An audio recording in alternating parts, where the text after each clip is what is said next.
Bien, Silvana Greco, bienvenida. Estamos muy contentos Gracias. de que hayas aceptado eh, participar. Silvana es abogada, mediadora, facilitadora, subdirectora del programa de posgrado Actualización en Negociación y Resolución de Conflictos de la Facultad de Derecho y Ciencias Sociales de la UBA, y es coordinadora del programa de resolución alternativa de conflictos del Ministerio Público de la Defensa. Además le vamos a compartir los textos que nos pasó Silvana para difundir y para que puedan leerlo, digamos, que ya viene pronto. ¿Qué tal, Silvana? Cuando quieras. Hola, buenos días a todos. Muchas gracias, Miguel. ¿Hay alguna interferencia de voces? No sé si me escuchan. ¿Se escucha? Sí, se escucha. Perfecto. Bien, entonces agradecer la invitación a Miguel, a Eva, a Gloria Bonato y la ayuda de Alejandra. También felicitar a la CENAF y al Ministerio de Justicia y al Centro de Lomas por este emprendimiento, por esta importante tarea que tienen desde estos espacios institucionales para promover y fortalecer todas las prácticas que conforman el conjunto de intervenciones con enfoque restaurativo. De mí no tengo, darle por otra parte la bienvenida a los participantes de las múltiples provincias del curso en sí, y también a los que se incorporaron a este encuentro, que ya vi algunos amigos que vienen del mundo de la mediación. Hay algunas voces, ¿se oye bien? Ahí silencié.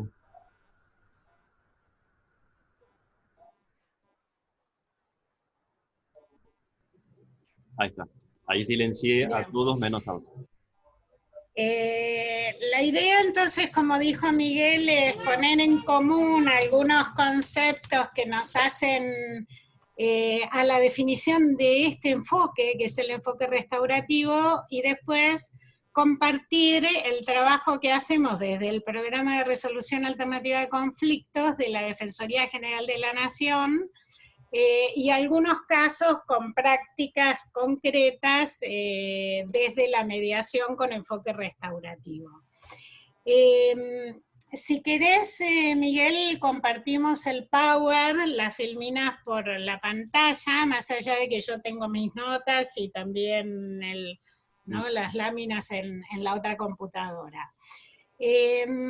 Ustedes seguramente han tenido ya algo en relación a cómo se distingue la justicia, la respuesta social y del Estado, de las sociedades, a los hechos delictivos, ¿no es cierto? A cuando hay una transgresión a una norma penal y se configura un delito.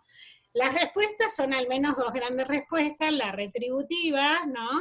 Culpa, hecho, culpa y juicio, debido proceso, sanción. Y la restaurativa, que entiende que el delito configura acciones relacionales, en el cual alguien hace algo que transgrede una ley penal, pero además daña a otro, y por lo tanto lo concibe como un daño a las relaciones. Como tal, entiende que ese daño debe ser reparado.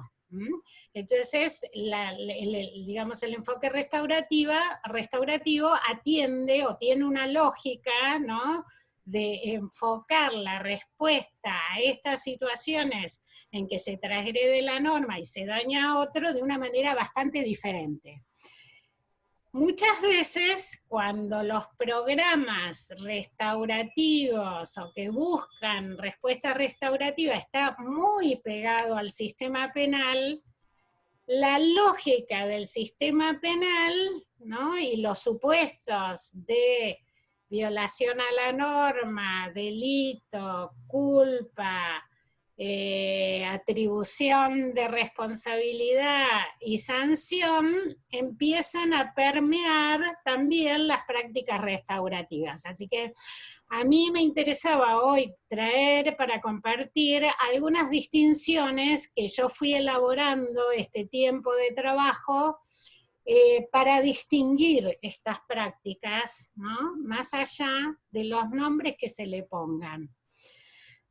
Vamos, Miguel, si querés, a la transparencia, ¿no? Hay una cuestión que me parece importante, aunque para algunos pueda ser muy obvia, que no todo acuerdo que se desarrolla, se realiza en el sistema penal es restaurativo. Se distinguen por los actores que participan en la construcción de las prácticas, que participan en las prácticas que producen estos acuerdos, por los propósitos que buscan cuando participan, y también en la realización del acuerdo, y por el tipo de involucración subjetiva que propone la participación. No veo, Miguel, que haya corrido el power, así que fíjate, algo ahí hay. Mientras sigo, entiendo que sigo, ¿no? Más allá del power, ¿sí? Porque se nos va a ir el tiempo. Entonces, decíamos, se distinguen esos acuerdos por los actores que participan, por los propósitos que tienen los actores que participan, por el tipo de involucración que propone ese proceso, esa práctica, involucración subjetiva, es decir, de aquellos que participan, y por el tipo de intervención y el foco de las intervenciones. Vamos a avanzar con la que sigue. Esto es muy importante distinguirlo porque las mediación o la conciliación se hacen con enfoques restaurativos, estas prácticas se hacen en marcos regulatorios en general, procesales penales, algunas provincias tienen códigos procesales, tienen leyes de mediación, en fin, penales destinadas al sistema penal, otras no. Pero, digamos, en esos marcos regulatorios, si uno busca las diferencias, no las va a encontrar porque establecen, ¿no? En general, esos marcos regulatorios regulan el resultado. Entonces hablan de acuerdos conciliatorios o de reparación integral, pero no regulan las prácticas para lograr esos resultados. Regulan en qué delitos se pueden usar, hasta cuándo del proceso penal se puede presentar, cuáles son los efectos, si extingue la acción penal, si no, etc. Se prevén, esos marcos regulatorios suelen prever audiencias ante el juez, pero esas audiencias son con una escucha muy limitada, o sea que es un tipo de participación donde se limita los participantes, es decir, personas imputadas y personas damnificadas, a ratificar o rectificar si están de acuerdo o no con esos acuerdos que se presentan. Silvana, sí. Perdón, no está avanzando la presentación. Bueno, yo sigo, ¿qué hacemos? No sé quién es el que está encargado, creo que Miguel, de moverla, pero está frisada en el primer slide. Ah, en el primero está. Sí, Miguel, a ver si ahí podemos... porque a mí me apareció. Ahí siguió, ¿no? Ahí se resolvió. Y si podés sacar la columna que está a la izquierda, que le quita... Hay que ponerlo en modo presentación. A ver. Ahí estamos probando, a ver, mejora eso. Porque a mí me aparecía que estaba la presentación hecha, como si fuera que se estaba mostrando.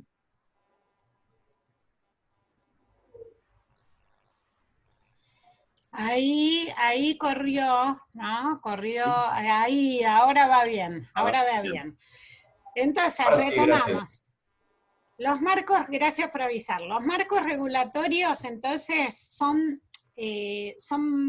regulan determinados aspectos muy limitados. Con lo cual hay amplio espacio en los intersticios de las legislaciones para las distintas prácticas que se hacen, siempre bajo estos paraguas. Entonces, ¿cómo distinguimos o cómo me gusta a mí, ¿no? Y es lo que les propongo pensar, vámonos al gráfico, a la lámina gráfica, o sea que está más o menos un poco esa. A mí me gusta distinguir las prácticas que se hacen en el paraguas de estos marcos procesales penales, todos englobados para el derecho penal y procesal en medidas alternativas o al juicio o a la pena. Me gusta distinguirlo desde el tipo de participación que promueven. Entonces, si nosotros miramos este gráfico, vemos que arriba aparecen, ¿no?, distintos participantes, ¿no? Y hay un eje que es el poder de las partes y el poder de los terceros o de los operadores. En el poder de los terceros, obviamente el proceso judicial es el que más poder a los terceros le otorga y muy poca o nada participación de las partes. Ahí empieza un gradiente de aumento de participación hacia la izquierda en función de las distintas figuras procesales. La probation, suspensión del juicio a prueba, que es un acuerdo que realiza primero el defensor con su asistido, ven si quiere hacer un ofrecimiento y si le conviene en función a evaluaciones que tiene que ver con la estrategia defensista, le propone al fiscal, si el fiscal está de acuerdo, le proponen al juez, y no hay participación de la víctima o de la persona damnificada, y a veces, ahora por la ley de promoción de los derechos de las víctimas, se la consulta, es decir, se la cita para la probation, se la consulta si la víctima dice que no acepta lo que propone el imputado y el juez y el fiscal consideran que sí corresponde aceptar porque por razones que a ellos les parece fundados en las normativas, consideran que sí, se realiza, digamos, ese acuerdo. Y ese acuerdo tiene el objetivo de cerrar la causa penal a través de una medida de conducta o a través de un pedido de perdón, en fin, de distintas actividades. ¿Qué hace el joven? La víctima prácticamente no participa, si participa y no está de acuerdo, igual el fiscal y el juez pueden decidir que ese acuerdo con el joven, en el que la víctima no decide no participar, perdonen,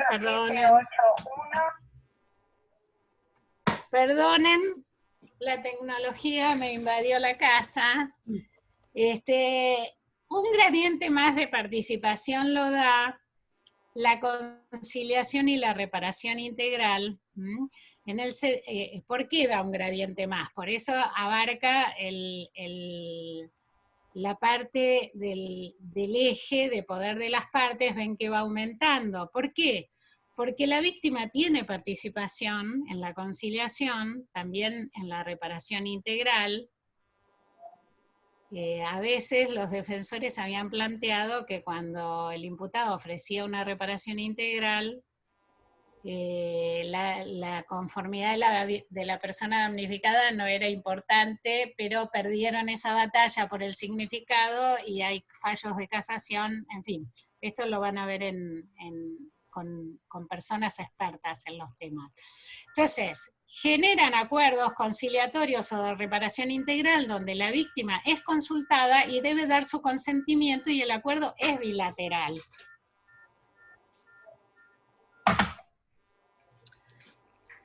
Un gradiente más de participación lo da la mediación, ¿no? Ya no es una negociación entre el fiscal, un acuerdo entre el fiscal y el defensor, ¿no? Representando como acá la palabra del imputado o la palabra de la persona damnificada y una audiencia por el sí o por el no que hace el juez, sino aparece un tercero que facilita conversaciones, que es un mediador.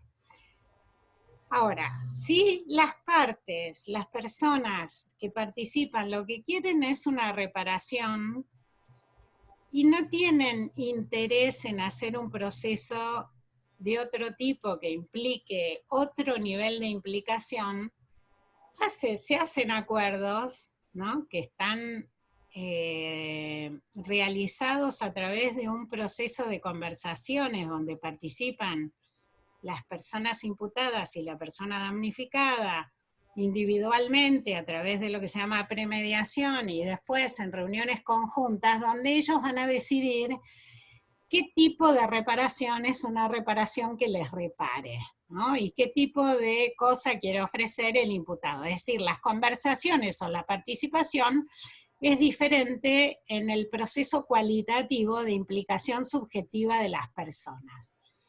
Ahora, hasta ahí, la persona, ¿no es cierto?, que está imputada del delito, eventualmente si es un joven o un familiar, y la persona damnificada y un referente. O sea, le da más poder a las partes, menos poder al mediador, que no puede opinar, no puede aconsejar y tiene que facilitar condiciones de conversación. Pero eso, digamos en sí mismo, lleva a acuerdos transaccionales, no es restaurativo. O sea, el hecho de que se haga un acuerdo y que lo decidan ellos no es lo restaurativo. Lo restaurativo refiere a un tipo de proceso, de espacio, ¿no?, de dispositivo, que genera mucha más participación. Ven que acá entran la familia y las comunidades de apoyo. O sea, que la conciliación y la mediación per se, es decir, por hacerse, no necesariamente conllevan o realizan un enfoque restaurativo.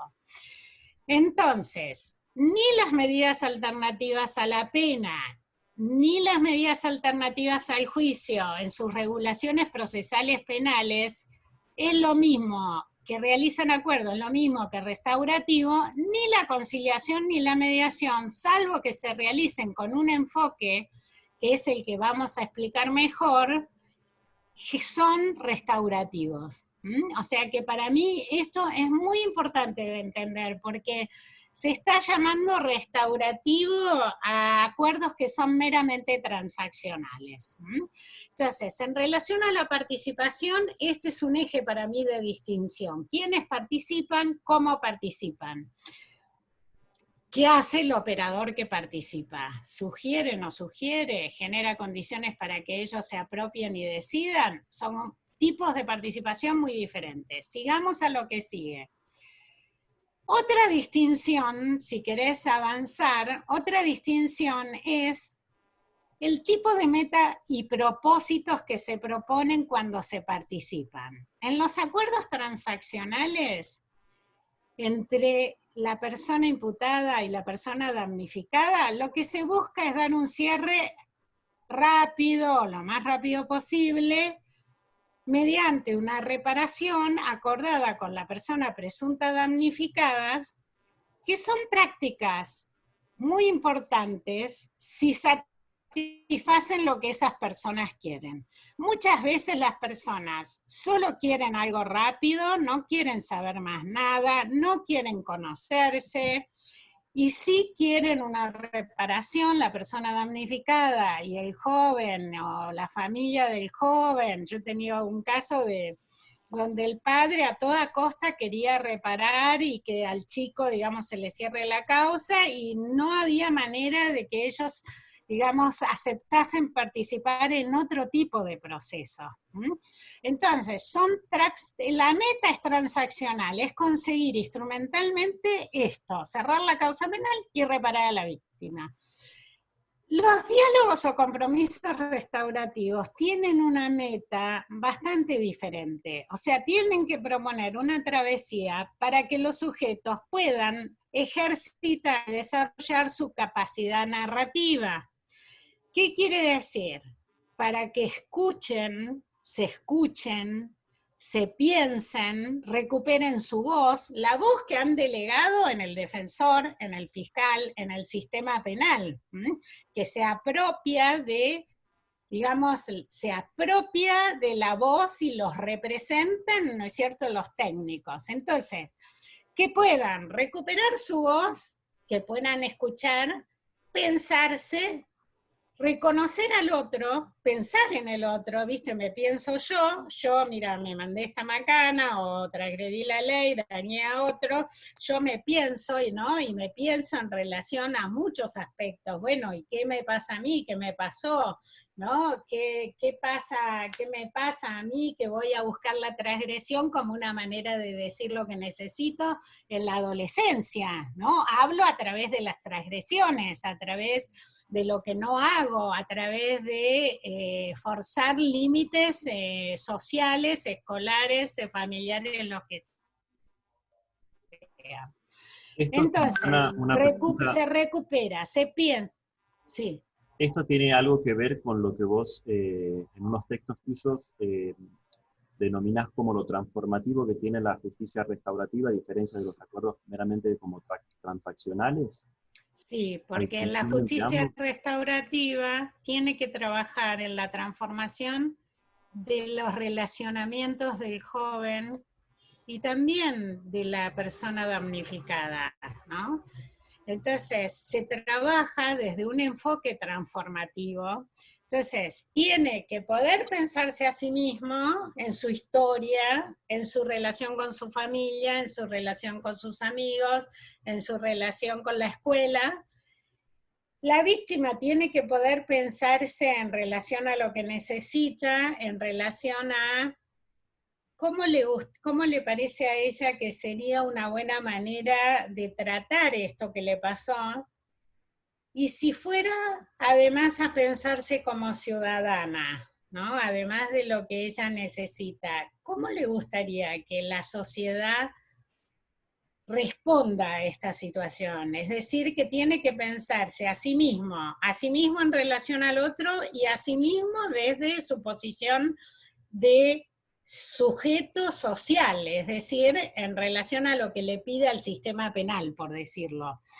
Entonces, si eso pasa, si ellos pueden hacer ese proceso y quieren, se busca que se restablezca cierto equilibrio relacional entre lo propio y lo del otro, que fue afectado por una acción que los puso en una situación de relación por un lado, pero a su vez que generó cierto desequilibrio al estado de cosas que tenía antes la víctima, ¿no es cierto? Y el joven también. Puede tener efectos de sustraer el caso del sistema penal y resarcir, pero lo excede, lo excede. Por eso, restaurativo se hace, diálogos restaurativos se hacen aunque el joven esté detenido solo porque quiere transformar algo de lo que le pasa y de lo que le pasa en relación a lo que hizo y en relación al otro. Y no tienen ningún efecto en el sistema penal. Pueden no tenerlo, o sea que no es que se hacen con el fin de sustraer rápido el caso del sistema penal. Pueden tener ese efecto y muchas veces uno ¿qué hace? Genera el acuerdo, ¿no? Lo manda al sistema penal, el proceso penal ve qué hace con ese acuerdo, muchas veces se cierra y se sigue trabajando con el joven y con los damnificados, con la familia del joven, con la escuela, con la comunidad.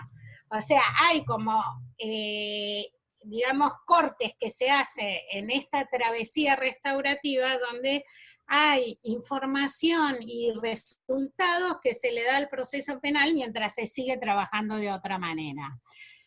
Entonces, vamos a ver eso, cómo se diferencia. Entonces, vimos recién cómo distinguimos lo restaurativo, los acuerdos producidos por prácticas restaurativas de la conciliación o la mediación o la probation, ¿no? Que son meramente transaccionales y con esas metas.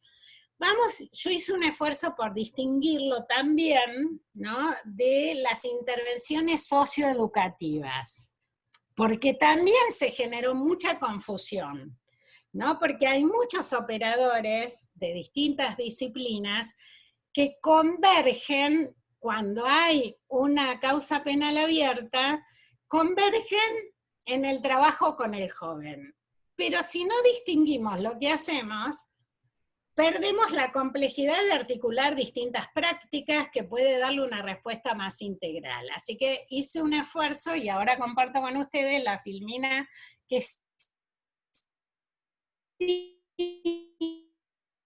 sigue, ¿no? Las intervenciones, Miguel, si podés avanzar ahí, las intervenciones socioeducativas del proceso restaurativo.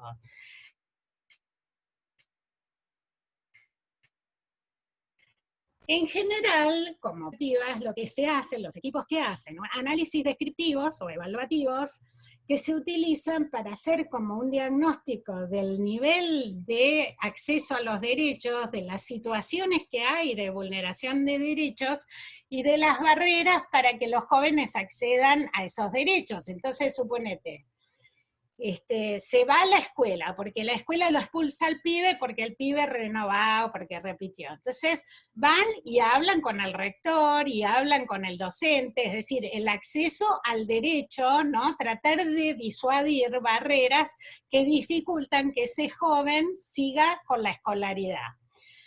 Otras, brindan al joven asistencia y acompañamiento para el acceso a derechos,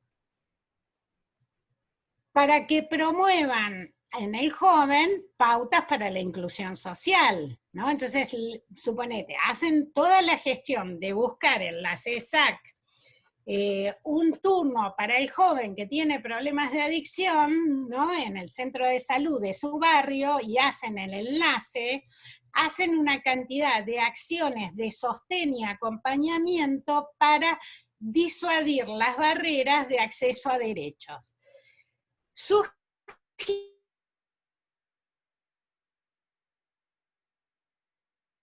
Sugieren otras cosas que son restaurativas. Sugieren la pertinencia de medidas alternativas en el marco de un proceso penal y evalúan si es una línea de intervención posible que a este joven lo puede favorecer. Entonces te dice, suponete, nosotros llamamos, cuando empezamos el trabajo de mediación con un joven, es en el marco de una causa penal, ahí en DGN, ¿no? Entonces, llamamos a los equipos interdisciplinarios que vienen trabajando con el joven. Les decimos, miren, nosotros, el defensor nos deriva el caso, estamos viendo si vamos a abrir un proceso de mediación con enfoque restaurativo, querríamos escuchar, ustedes vienen trabajando con el joven, entonces ellos pueden decir, mirá, sería buenísimo, porque este pibe tiene tal cosa, tiene recursos familiares o tal otra, qué sé yo. Pueden sugerirla, si no están hablando con un mediador, al fiscal o al juez, sugerir que apliquen medidas alternativas como la suspensión del juicio de prueba, la conciliación, la mediación. Realizan evaluaciones y seguimientos periódicos del joven y la familia durante el tiempo de aplicación de estas medidas alternativas. ¿Cómo va? Si va pudiendo resolver lo de la escuela, el tratamiento de las adicciones, cómo está en la relación con el equipo, en fin, cómo va. Prácticas imprescindibles, pero que se distinguen de las prácticas restaurativas. Avancemos a la que sigue. ¿Cómo me gusta que trabajo? Esta no. Perdón, Silvana, si podemos ir cerrando en 5 o 10 minutos para dar espacio a preguntas, ¿sí? Bien, de acuerdo. ¿Cuál es el sentido, a ver, de lo restaurativo? A ver si puedo resumirlo. Lo restaurativo requiere un tipo de conversación donde el operador se ocupe de no sugerir, de no predeterminar respuestas, no operar desde lo que hay que hacer, no opera desde que el pibe tiene que terminar el colegio. Viste que por ahí un operador, digamos, que trabaja para sostener el acceso a la escuela o a la educación va a estar desde ahí. El mediador o el operador restaurativo tiene que partir de lo que nosotros llamamos multiparcialidad. ¿Qué quiere decir? No puede opinar, no puede censurar, no puede prefigurar la dirección, salvo generar condiciones para que las personas conversen en situación de simetría y entren en un proceso de reflexivo acerca y aprenda de sus necesidades, de la de los otros, y pueda desde el presente recuperar el pasado, ver lo que debe ser transformado de su relación con la familia o con la escuela para pensarse a futura. Si él, digamos, si este operador le da sus ideas, ¿viste? Le dice, no, me parece que vos estaría bueno que le pidas perdón, etcétera, o por qué no terminás el colegio. Si le das estas ideas, no sucede el proceso reflexivo, porque le ocupa el lugar al otro.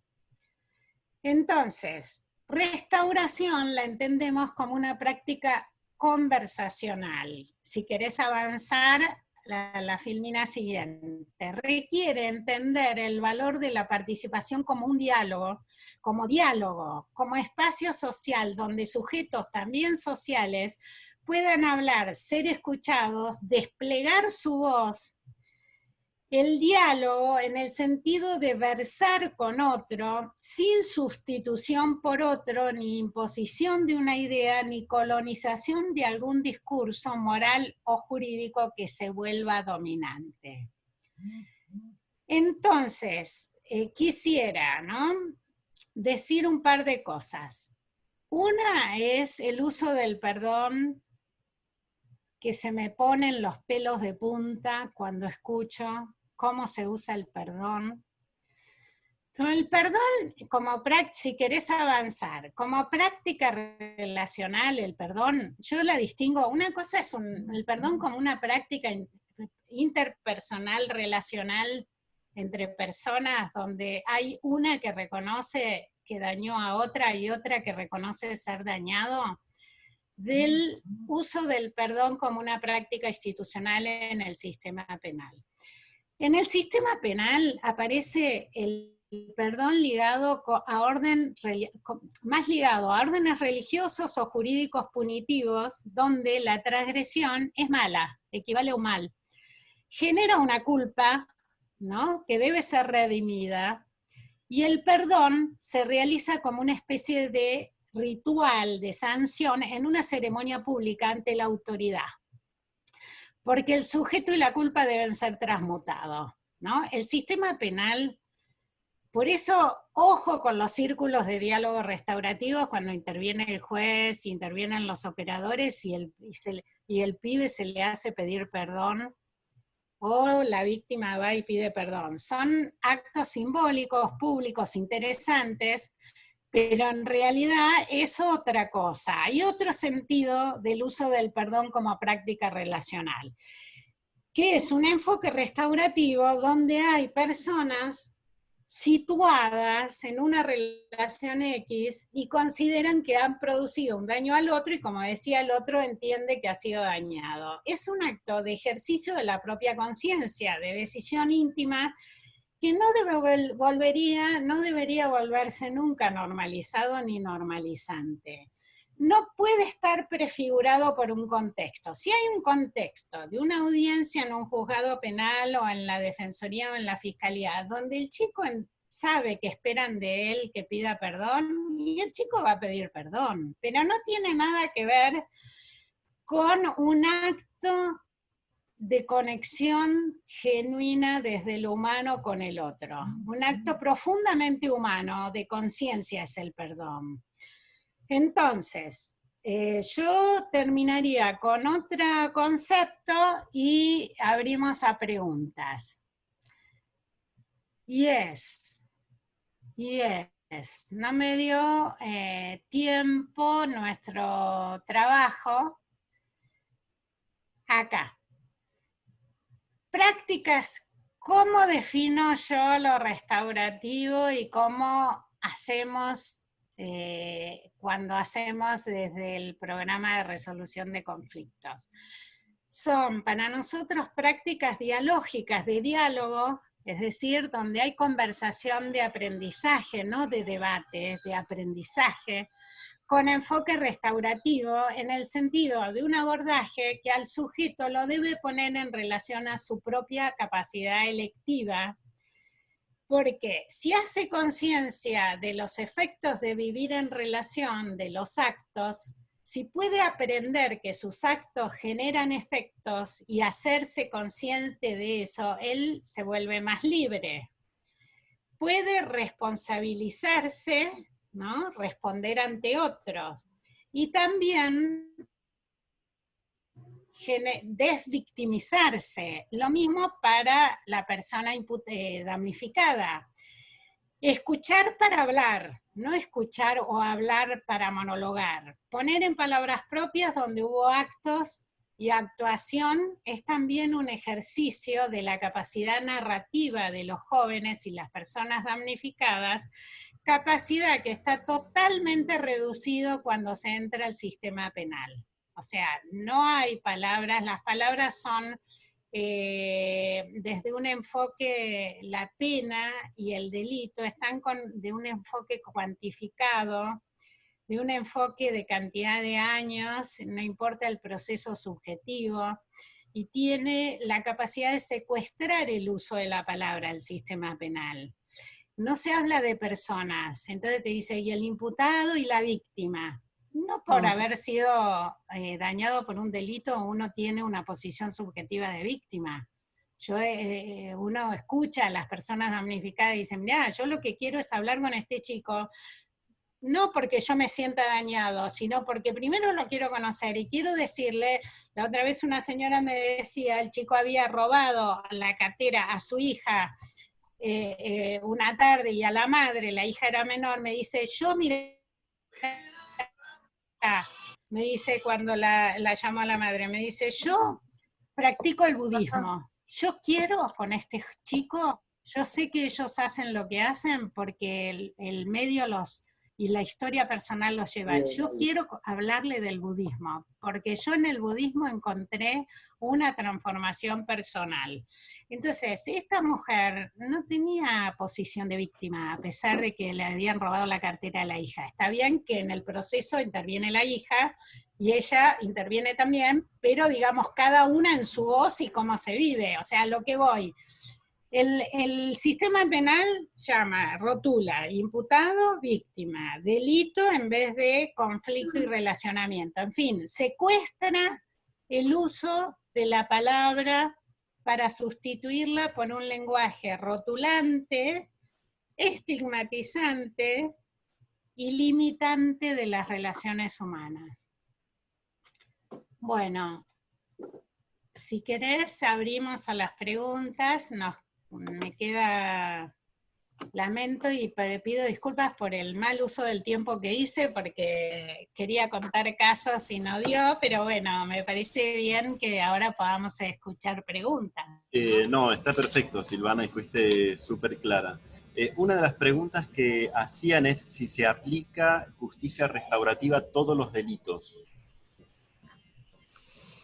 En principio, todos los delitos son conflictos con la ley penal y conflictos en las relaciones, ¿no? Vamos a traducir. Para el enfoque restaurativo, los delitos son un nombre y una categoría de un sistema penal, ¿no? Jurídico, y no refieren al conflicto que hay ahí, ¿no? A las relaciones que hay ahí, a los actores que hay ahí. Entonces, desde el punto de vista de los conflictos, los actores, cualquier situación dañosa, aún las muy violentas, son susceptibles de ser trabajadas restaurativamente, ¿eh? Nosotros hemos trabajado desde el programa en diálogos restaurativos entre una persona que cumplió 7 años de los 14 que tiene de condena, y que con motivo de que le iban a dar las salidas transitorias, quiso dialogar con la víctima. Era un secuestro extorsivo de una banda, pertenecía al muchacho a una banda que interceptaban 4x4 y generaban y hacían robos, a veces privaciones fuertes tipo secuestro. Y la persona damnificada quiso conocerlo y quiso hacer un diálogo con él, y ese diálogo no tiene ningún efecto en la causa penal.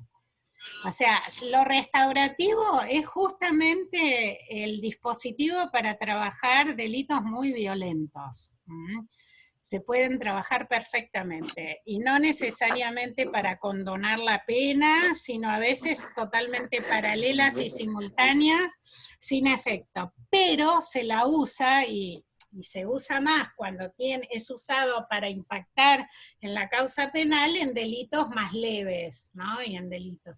El único requisito desde el punto de vista de los actores es que quieran participar de un proceso de este tipo, que quieran participar de un proceso de este tipo. No hay limitantes, pero las normativas sí limitan y establecen qué tipos de delitos se pueden trabajar. Y en general son delitos sin violencia sobre las personas. Claro. Claro, pero eso es por una cuestión de normativa nuestra. Claro, exacto, sí. Otros preguntan si se han logrado resultados positivos con las prácticas restaurativas. Sí, claro, por eso somos apasionados de ellas. Sí, obvio. Puedo después, entonces, en todo caso, compartir algún caso, ¿no?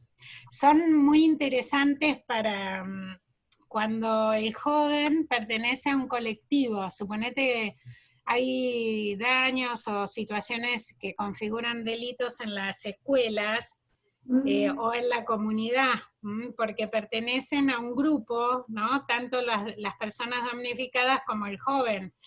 Y la comunidad, en general esos colectivos, en los procesos restaurativos, toman conciencia de la posibilidad de hacer cosas que no hacen, o sea, se vuelven responsables, ¿no? Hemos trabajado en casos de falsas amenazas de bomba en escuela, donde la escuela se da cuenta, por participar de un proceso así, de que no trata adecuadamente las situaciones de violencia que se dan en las escuelas, ni escucha suficientemente a los alumnos, y que los alumnos tienen que hacer una actuación de este tipo para que no le tomen la prueba. O sea, ¿qué falta ahí? Falta una escuela que dé un lugar de escucha a los actores de esa comunidad educativa y que pueda hablar con sus alumnos. Entonces, a partir de estos procesos han iniciado capacitaciones para sus docentes para tramitar mejor la cotidianeidad. Ahora tenemos 2 chicos que uno le pegó al otro, le rompió los anteojos, y ellos, que participaron con sus familias y trabajaron, decidieron juntos ir a la escuela y presentar un proyecto para que la escuela trabaje la violencia y cómo los jóvenes allá adentro resuelven sus conflictos, porque en esa escuela todo el tiempo en los momentos de encuentro de los jóvenes ahí se van a las piñas o resuelven mucho, se dan mucho esas situaciones. Entonces los propios jóvenes, víctima uno, imputado para el derecho penal y la causa, fueron a presentar ese proyecto a la escuela y estamos trabajando con la escuela. O sea, la restaurativa lo que hace es instala el delito como un hecho social, en el que hay corresponsabilidad y hay necesidades que deben ser atendidas. Entonces, la que en principio es la persona, o en este caso la escuela, es la entidad damnificada, pasa a ser corresponsable en el sentido de dar respuesta hábil para atender esos casos. Y no el pibe o la víctima individual. Silvana, en ese sentido te quería hacer una consulta, sobre todo en lo que son los círculos restaurativos, que muchas veces a los que trabajamos con adolescentes nos resulta, digamos, la imagen, ¿no? Esta del círculo restaurativo con varias personas adultas, digamos, y un adolescente que puede llegar a ser un poco asimétrico, ¿no? Asimetría en relación al poder. Y acá una compañera pregunta cómo lograr una charla, en ese sentido, cómo lograr una charla simétrica entre un maestro y un alumno, siendo que ambos están en una posición asimétrica. El trabajo es lo que nosotros, como somos mediadores y trabajamos desde la mediación, llamamos premediación, pero los círculos restaurativos hay que prepararlos, y la preparación es una preparación lo mismo que con el joven, para el maestro, el docente, ¿no? El docente. Enfrentarlo con la situación, ¿no? Para que se piense a sí mismo, se piense en su rol con el otro, ¿no? ¿Qué cosas él entiende, digamos, que habría que desarrollar para que eso, digamos, sea distinto? ¿Y qué tipo de respuesta yo he tenido rectores que me decían, mirá, si las 3 chicas que están imputadas fueron alumnas de esta escuela, yo me tengo que preguntar algo en relación a la escuela, ¿qué hacemos nosotros con la educación? Porque si ellos tienen que acudir a esto, entonces, si la persona presunta damnificada puede hacer un proceso de conexión de este tipo y no va al círculo a condenar, uno hace el círculo. Si no hay preparación adecuada para eso, suponete, no haces un círculo si lo que quiere es buscar, como nos pasó con un damnificado que le habían entrado a la casa y le habían robado unas computadoras. Entonces, ¿qué quería saber? Si la policía estaba implicada o no.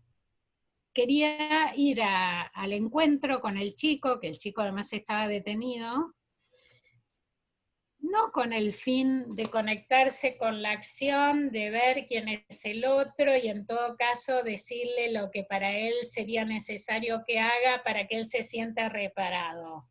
No está con ese interés. Por eso yo decía, una distinción importante es cuál es la meta. Si la meta es ir a castigar, no hay condiciones subjetivas en la víctima o en la persona damnificada para entrar en un proceso restaurativo. El círculo es la cúlmine de muchas reuniones preparatorias previas que te van a decir si tiene sentido o no juntarlos. Sí, en ese sentido me parece súper importante esto que nombrás en relación a cuál es el objetivo. Si el objetivo es generar una transformación, es distinto de que el objetivo sea ubicar algo del orden de castigo. Completamente. Exacto. Para eso está el sistema penal. Si vos lo vas a juntar para que lo castigue, está el proceso penal, pero las personas, te digo, nosotros tampoco tenemos una experiencia de muchísimos casos, porque llevamos 2 años, pero en general las personas, salvo, te diría, de 10, 2, se conectan cuando vos les ofreces pensar sobre qué quieren hacer, si ellos se piensan como ciudadanos, qué tipo de respuesta sería para ellos adecuada. Son pocos los que te dicen la cárcel, o sea, no. Nosotros, suponete, en un caso una mujer nos dijo, pero ¿para qué me llaman si yo ya esto lo había dejado atrás? Ahora de nuevo yo me empiezo a angustiar. Bueno, se puso mal, no, obviamente, ¿no? Era la invitación, era explicarle a ver si quería. No es una persona, ¿no es cierto?, que vos la vas a querer convencer de que entre. Es muy respetuoso, digamos, la conexión. El proceso para incluirlos tiene todas las herramientas que debe tener la escucha adecuada de otro. Escucharlo desde los significados del otro, no para persuadirlo. Eso es una diferencia muy grande con las conciliaciones que hacen los fiscales o defensores, que ellos trabajan con las herramientas comunicacionales, son de persuadir, de convencer, de aconsejar. Son esas las herramientas, no son, bueno, a ver, pensá, ¿no? Pensá, y vos en esto que te pasó, ¿cómo te gustaría, digamos, qué necesidades te surgieron? Suponete que estás entrevistando a la víctima, que lo hacemos primero telefónicamente. Nosotros no usamos la policía, ¿no? Porque a veces las defensorías nos derivan y no encontramos dicen, le mandamos un telegrama policial. No, porque el trabajo empieza ahí. Y hay que subjetivar el conflicto, o sea, singularizarlo, transformar. Es un camino del delito, de restaurar el delito, a subjetivar el conflicto. Ese es el recorrido. Bien. Silvana, nos hacen unas preguntas con respecto a los profesionales que integran el cuerpo de mediación. ¿Qué características tendrían que tener los mediadores? Bueno, me llamaron a mi tema. Los mediadores tienen que estar, tienen que trabajar en una formación para comprender el fenómeno del campo en el que van a intervenir. Y el fenómeno es la respuesta de las sociedades al delito, implica reconocer el campo de lo que es la respuesta a los delitos, las causas coproductoras de los delitos, las causas macro productoras de delitos. Tienen que tener, formación en criminología, entender, ¿no? Victimología. Tienen que poder formarse en un enfoque transformativo de mediación, un enfoque transformativo, y con jóvenes tienen que poder conocer qué implica desde el punto de vista de las disciplinas que lo estudian, la adolescencia como fase vital del ser humano, y a su vez, si el equipo, tener siempre más de uno es importante, y si puede haber disciplinas varias entre los mediadores. Y tienen que poder entender que es una práctica del lazo, del relacionamiento. Este enfoque implica hacer mediación familiar dentro de la mediación restaurativa, porque uno genera conversaciones con los papás de aspectos que de ese relacionamiento les duele a los hijos. O sea, suponte, una madre, un chico me decía, porque ella viene con la madre, me dice, ella me dice que yo soy un delincuente, que soy drogadicto, y a mí la cabeza, estaba la madre presente. Vos ahí trabajás con la madre, ¿qué escuchás de lo que él te dice? ¿Qué pensás? ¿Qué crees que te dice? ¿No? Trabajás con la madre, trabajás lo que le pasa como si fuera una mediación familiar, se llaman mediaciones madre-hijo, ¿eh?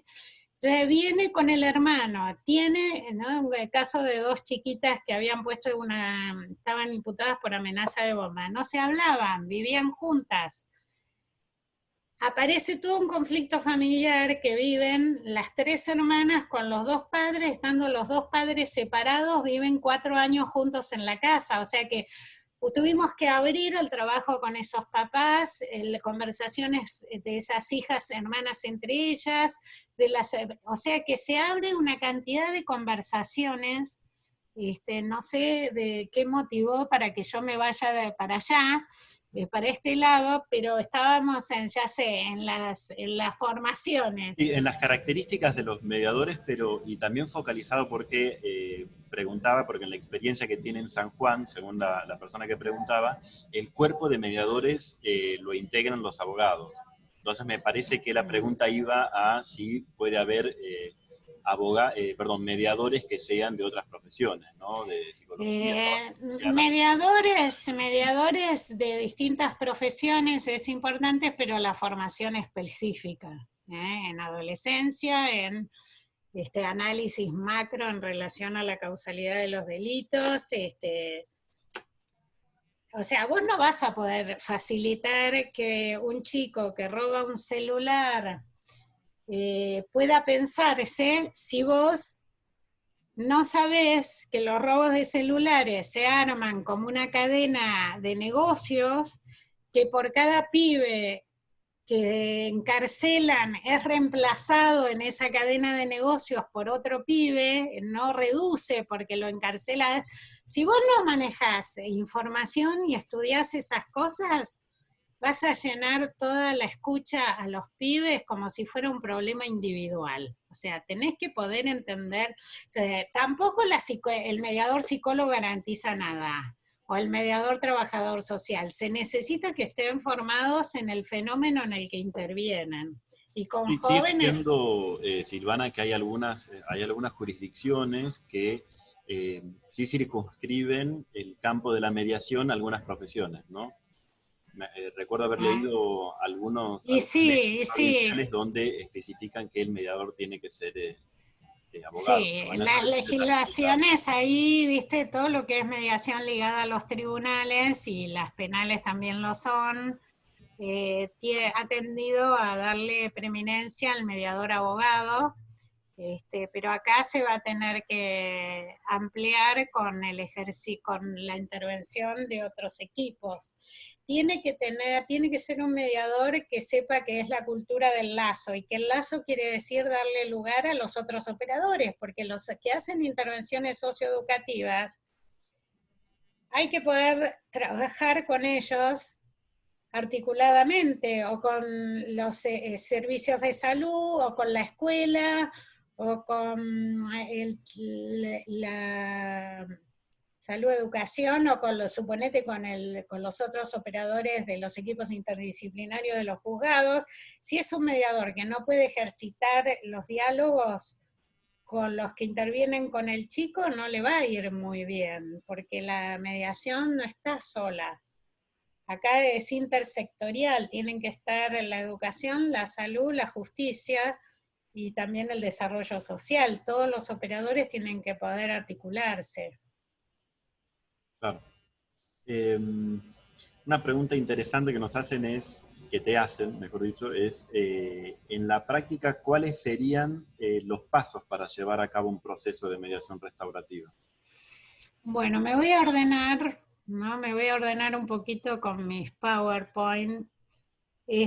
Lo primero es construir la demanda de intervención, ¿eh? Lo primero es singularizar el conflicto y co-construir la demanda. ¿Por qué? El caso, ¿cómo te llega, no? ¿Cómo te llega el caso? Te llega a nosotros, nos llega porque un defensor entiende que la mejor estrategia de la defensa para defenderlo en ese juicio es hacer nosotros lo llamamos conciliación facilitada por mediadores, porque en Nación no hay ni ley de mediación, ni ni código procesal que hable de la mediación. Entonces nosotros para hacer un lenguaje, construir un lenguaje que nos entiendan, decimos son conciliaciones porque implica la participación del joven y sus referentes, la víctima y sus referentes, y la búsqueda de algún compromiso restaurativo, pero en el marco de un artículo del Código Penal, que es el 59, que es la reparación integral o el acuerdo conciliatorio. Entonces, dimos en llamarlas conciliaciones facilitadas por mediadores. Así se llaman nuestras prácticas. ¿Qué hacemos nosotros? Primero, co-construir la demanda. Si el defensor me dice, le digo, ¿y hablaste con el joven? ¿Quiere? Sí, él va a hacer lo que yo le diga. O sea, vos podés formarlos todo lo que quieras, pero ellos, digamos, tienen otra práctica, es comprensible, por lo tanto, primero la voluntariedad como construcción conjunta de la demanda. ¿Qué quiere decir? Bueno, mirá, sí, ¿por qué viniste? Bueno, me demandó el defensor, me dijo que me convenía hacer un acuerdo. Bueno, está bien, pero nosotros acá te vamos a querer conocer, entender un poco quién sos, cómo pensás, ¿qué te pasó con esto, ¿no? ¿Para dónde querés ir? O sea, vamos a necesitar conversar de otras cosas, de tu vida, ¿no es cierto?, de tus cosas, y empezamos a ver, estás con ganas, mira, va a ser así, vamos a tener varias reuniones, también vamos a invitar a la persona que fue damnificada, y entonces después si los dos se quieren encontrar, se pueden encontrar, o sea, le explicamos, pero a su vez lo escuchamos, ¿no? Y vemos si él pide eso, o sea, si una vez que uno le propone eso, algo de lo que le proponemos tiene que ver con lo que él está buscando. Entonces, primero eso, así, y con la persona damnificada también. Nosotros primero la llamamos por teléfono, Entonces le decimos, mirá, somos mediadores de tal lugar, sabemos que tuviste una situación el año pasado en la cual tuviste un robo, o te robaron, o te pegaron, o lo que sea. Bueno, a raíz de eso hay una causa penal abierta, y a nosotros nos piden la intervención desde el sistema penal para ver si vos estás interesada. No, sí, no. No, cuando decís no, ¿qué estás pensando? Empezás a hacer todo el trabajo exploratorio para que pídanse, bueno, ¿qué necesidades se le abrieron a partir de lo que vivió? Y otra vez, ¿qué necesitarías? ¿Cómo se podría lograr esto que necesitarías si vos fueras un ciudadano, pensaras solo ahora como ciudadana y no como parte? ¿Cómo te gustaría que esto se responda desde el Estado? Y te dice, no, y que vaya a la cárcel. Y vos en la cárcel, que vaya a la cárcel, ¿te parece que va a generar qué? Y no, porque la cárcel es una escuela del delito. Ah, para vos la cárcel es una escuela del delito. Y entonces, ¿de qué otra manera? Si vos pensamos esto que a vos te entendés, haces todo un proceso de mediación, porque eso es para construir la demanda, pero es una conversación dialógica. Yo y vos. Vos desde lo que necesitas, yo desde lo que necesito. Y vemos si se da que entonces algo de lo que vos estás pensando se puede ofrecer desde esta conciliación, te invitamos a participar. Y entonces lo primero es eso. Después, 2, 3 reuniones en general nos lleva el trabajo individual con cada uno. A veces del chico con su padre, del chico con su madre, del chico solo, los padres solos, porque hay situaciones relacionales. El ejemplo de estas chicas, que el problema era que esos papás separados vivían en esa casa hacía 4 años juntos, en una situación de violencia, con alianza de uno con la mayor y el otro con la menor. Entonces ese problema se reproducía en la pelea.